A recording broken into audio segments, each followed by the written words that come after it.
Hey, what's good, YouTube? Today I'm going to react to Jimmy. I've never seen anything like this. Okay, I'm not sure what he's going to be talking about. Maybe he's going to be talking about the MVP race. Maybe never seen so like close of a race or whatever, but I don't know. But let's get into the reaction. We are now in the final stretch of the 2023 NBA season, and after nearly 6 months of games, or maybe not knowing who's the favorite. Because, like, bro, matchups and some of the best performances we've ever seen, we still don't have a definitive MVP. Usually by this point in the season, there's a general consensus as to who the most valuable player is. But not this year, because this season, we are watching the greatest, deepest, and weirdest MVP race we've ever seen. It is weird, that's for sure. Today's video... But Embiid, bro, he can't get it. This nigga out here ducking the smoke. Bro, he ducked the smoke from Jokic, bro. I can't respect this man. I can't. Because he didn't want to play Jokic, right? And then he ended up playing Giannis the next week, and Giannis ends up cooking him. Cooking him. I'm sorry. In 2021, the MVP race came down to Nikola Jokic, Joel Embiid, and Giannis Antetokounmpo. Hey, in my man Curry. 2022, the MVP race narrowed down to Jokic, Embiid, and Giannis. And this season, 3 players have distanced themselves from the rest of the league, and those players are, once again, Jokic, Embiid, and Giannis. We are now 3 seasons into this battle of big men supremacy, and the gap between the 3 of them has only gotten smaller to the point to where we have no idea who should win the coveted award. But it's easy to lose sight of the magnitude of what these guys are doing night to night. Embiid looks like a Shaq-Hakeem hybrid right now, and the league has absolutely no answer for it. 30 and 15 is just another day in the office for Giannis, and Jokic continues to make the NBA look like a side hobby. NBA fans are spoiled, so to demonstrate just how dominant these 3 big men are, here's a list of every single big man in NBA history who finished a season with a PER of 30 or more.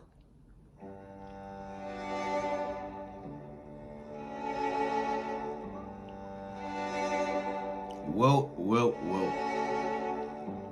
Okay, is Shaq gonna be up here? Most likely.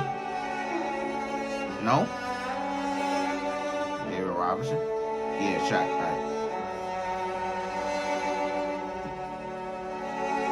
Oh, AD.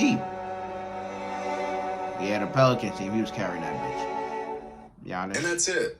A mark that's only been accomplished in 18 seasons by big men. And half of those seasons belong to Giannis, Embiid, and Jokic. In fact, Giannis is the first player in modern NBA history to average at least 31 points, 11 rebounds, and 5 assists per game. Embiid is the first player in modern history to average at least 33, 10, and 4 a game. And Jokic is the only player in modern NBA history to average at least 25 points, 12 rebounds, and 10 assists. We are witnessing 3 historically significant seasons right now.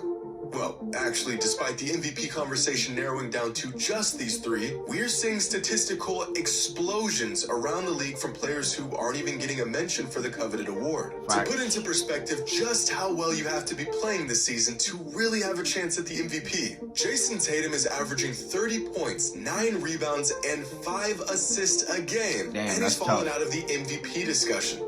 30, 9, and 5 a game. A stat line so good that LeBron James has never accomplished it. Neither did Michael Jordan, or Kobe, or Durant, or Bird, or Kawhi. In fact, Jason Tatum is the first and only wing in NBA history to achieve this stat line. And yet, he has no shot at winning the MVP, despite his team having the 2nd best record in the league.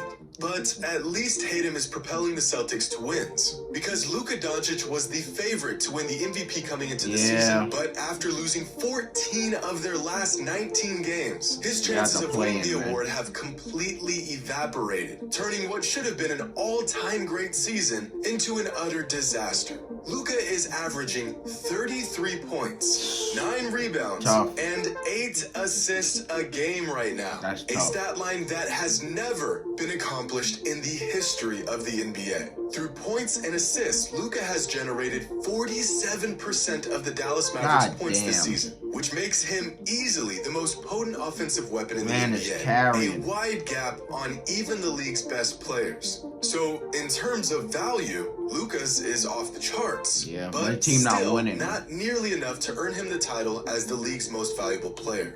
In 2017, the regular season race for the MVP was a close one. Looking back, some people even referred to it as one of the greatest MVP races in NBA history. The 4 players that rose above the rest of the league that season were Westbrook, Harden, Kawhi, and LeBron. And in terms of game-to-game impact, these were their game score averages for that season. Westbrook leading the NBA with an average game score of 24.9, with Harden and LeBron just slightly trailing him. But over the last 6 years, the game has changed. A lot. Because here are the game score leaders from this season. 5 players, all topping Westbrook's MVP season. The standard for what we expect from the league's most valuable player has never been higher than it is today. So with the MVP coming down to the wire, how will voters decide who will win the award? Well, on Basketball Reference, there's a page called NBA MVP Award Tracker, which uses a model based on previous voting results to try and predict who will win the MVP in the current season, or at least who has the best odds. And at the moment, the top 5 MVP candidates are James Harden with 3%, Jason Tatum with 3.6%, Giannis with 7.9%, Embiid with 10.6%, and currently sitting at the #1 spot is Nikola Jokic with a staggering 66.4% probability of winning the award for the 3rd straight season. But Basketball Reference isn't the only source that has Jokic as the heavy favorite to win the MVP. Man about to win 3 MVPs in a row. Plus-minus is one of the best all-in-one advanced statistics in basketball. An updated version of the traditional plus-minus stat, but with far more factors and variables baked into it. And dating back to 2014, when estimated plus-minus was first introduced, the league leader in EPM has gone on to win the MVP 6 of the last 9 seasons. And among all players, the league leaders in estimated plus-minus this season are Jokic, Embiid, Lillard, Butler, and Durant. Once again, Jokic having a slight edge over Embiid and a considerable lead above Giannis. But possibly the most revealing metric of all comes from 538 and their Raptor War stat. Introduced to the world in 2019, this predictive model is about as convoluted and elaborate as one can possibly get.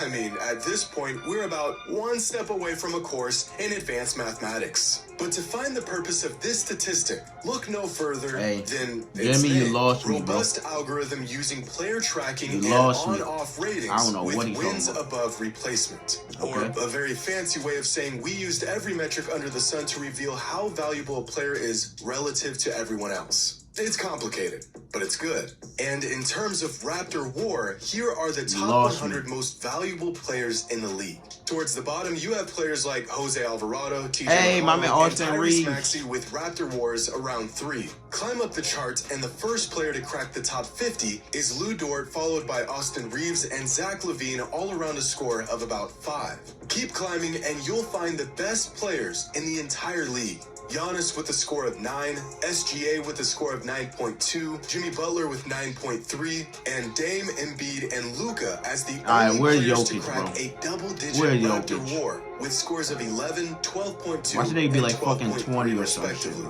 Well, actually, Jokic also has a score in the double digits. In fact, Nikola Jokic has a mark so high, it looks like a typo. Say what I say. So with all the numbers and odds unanimously pointing at Jokic to win this year's MVP, at this point, this should be all wrapped up.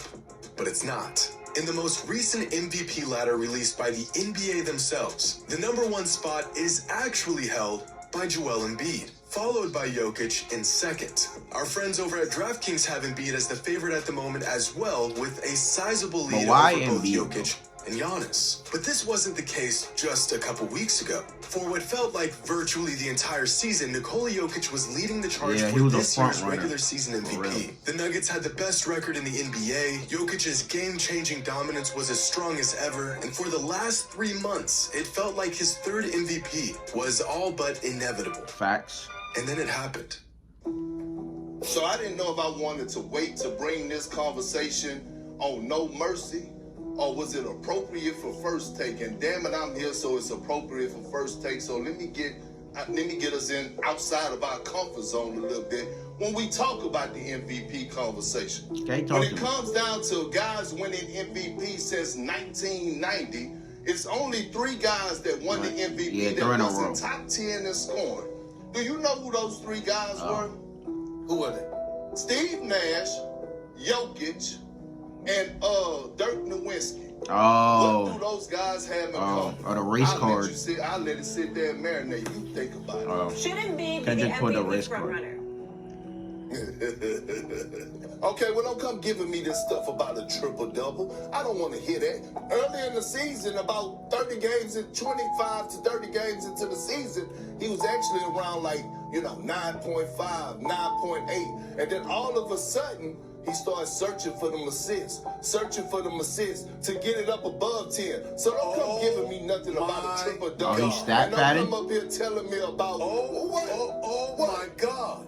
Are you sitting here and saying Nikola Jokic is having his numbers padded? Is that what you're saying? You heard what the hell I said. Stephen, I mean no offense to you, and I mean no offense to First Take, because I think this show is extremely valuable.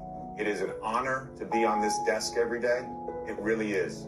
But what we've just witnessed is the problem with this show, where we create narratives that do not exist in reality. The implication, what you are implying, that the white voters that vote on NBA are racist, that they favor white people. You just said that. Yes, you did. Yes, you did. Yes, you did. That is exactly what you implied, Kendrick Perkins. That is exactly what you implied. Secondly, hold on. I did not call. I stated the facts. I stated the facts. The other day, we all know what you implied. Bro, this man hurt. I stated it's the facts. It's the facts. It's the facts. Yo, this nigga Perk be talking bullshit. In one of the most egregious cases of media bias I've ever seen, Kendrick Perkins goes on national television and completely sabotages Nikola Jokic's potential MVP run with false propaganda. Immediately following these statements, the conversation regarding the most valuable player in the league became diluted with narratives that had nothing to do with basketball. And for the first time all season, the following NBA MVP ladder featured Joel Embiid with the top spot. The sole catalyst leading to this monumental shift on the leaderboard. It's about to be a pity MVP, man. So how does a player start the season leading the MVP race, finish the season playing even better, have every metric in the game in their favor, and still get overtaken in the MVP race?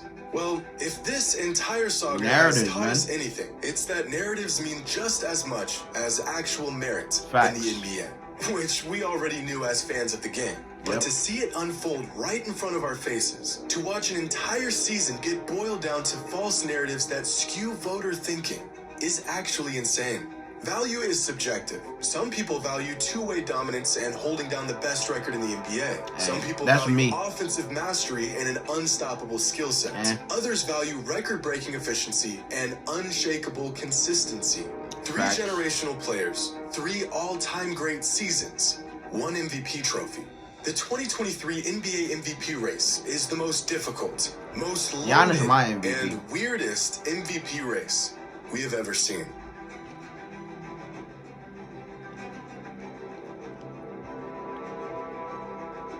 Hey, this is facts. Hey, another great video from fucking Jimmy, but what's it called? I don't see Embiid winning MVP, but if he wins MVP, I don't know. It would seem like a pity MVP in my opinion, cause I think Jokic got should get picked over Embiid for sure, because bro, this nigga Embiid ducked the smoke on their last matchup. Like, bro, he didn't want to play Jokic that game. Then the next game, he played Giannis and ended up getting mollywopped by Giannis. So it's like, bro, the 2 MVP runners, and it's like, bro, you get smoked by both of them? Like, come on, stop the cap. Like Embiid cooked Jokic before. I'm not gonna lie, he cooked him when he dropped that 42 piece on him. But that was early in the season. Like, bro, you didn't want to face him again for a rematch? Like, I don't know. That shit was sus. Nigga had a calf injury when he had to face Jokic, but played the next game. I don't know. Sound like some bullshit to me. But for me, I got Giannis. Like, bro, I want Giannis to win MVP because, like, bro, he plays both sides of the ball and dominant on both sides of the ball. So it's like, sure, Jokic, his metrics is crazy and shit like that. But it's like, offense, he's good. Defense, he's dog shit. So it's like, bro, you got Giannis out here being dominant on the offensive end and playing defense at a high level. So it's like, yo, it's like, bro, niggas don't fucking respect defense no more. It's like, it's fucked up. It's some fucked up shit. But, hey, it is what it is, man. Because I don't know.